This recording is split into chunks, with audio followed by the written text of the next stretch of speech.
மேஷ ராசிக்கு இந்த ஆடி மாதம் எப்படி இருக்க போகுதுன்னு சொல்லிட்டு சோழி பிரச்சனை மூலமா நம்ம இப்ப பார்க்கலாம்.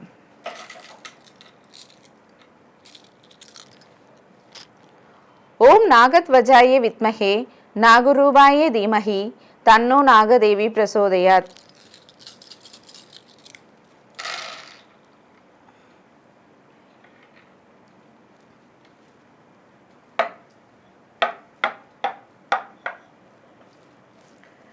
மேஷராசி மேஷராசியுடைய அதிபதி யாருன்னு உங்களுக்கு கண்டிப்பாக தெரிஞ்சிருக்கும். அதாவது செவ்வாய் பகவான்.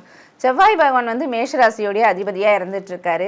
மேஷராசியுடைய அதிபதி செவ்வாய் பகவான் பார்த்தீங்கன்னா 5ஆம் பாவத்தில் இருக்காரு. ஸோ 5ஆம் பாவத்தில் செவ்வாய் இருக்கிறதுனால பார்த்தீங்கன்னா இந்த குழந்தை விஷயமான ஏதாவது ட்ரீட்மெண்ட் எடுக்கணும்னா இந்த மாதம் எடுக்காமல் இருக்கிறது ரொம்பவும் சிறப்பு வாய்ந்தது. ஏன்னா செவ்வாய் கேது சேர்க்கை இருக்கிறதுனால.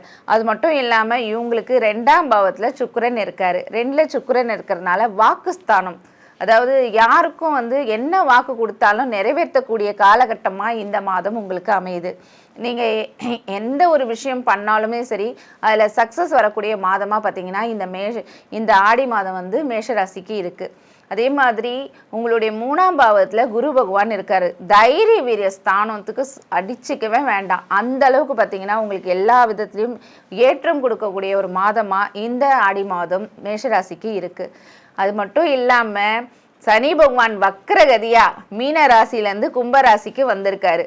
ஸோ அப்போ ஐயோ மீனத்துலேருந்து கும்பத்துக்கு வந்துட்டாரே, எனக்கு 11 லாபஸ்தானத்தில் இப்போ போயிருக்காரு, அவ்வளோதான் போல இருக்குது, எனக்கு லாபமே வராதா அப்படின்னு சொல்லிட்டு, ஏன்னா நான் போன வருஷம்லாம் ரொம்ப படாத பாடுபட்டுட்டேன், கஷ்டம் மேலே கஷ்டம் அனுபவிச்சிட்டேன் அப்படின்னு சொல்லிட்டு நிறைய மேஷராசிக்காரர்கள் புலம்புறது கேட்டுட்ருக்கு.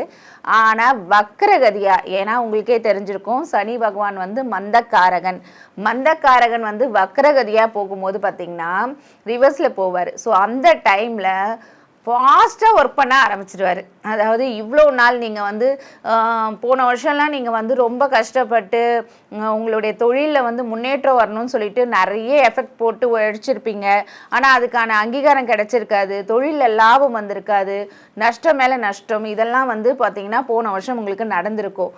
ஆனால் இப்போ வக்ரகதியாக சனி பகவான் வந்து கும்பராசிக்கு போயிருக்கிறதுனால கன்ஃபார்மாக சொல்கிறேன், நீங்கள் போட்ட கஷ்டத்துக்கான பலன், அதாவது எஃபெக்ட்டுக்கான பலன் பார்த்தீங்கன்னா இந்த மாதம் உங்களுக்கு கண்டிப்பாக கிடைக்கும்.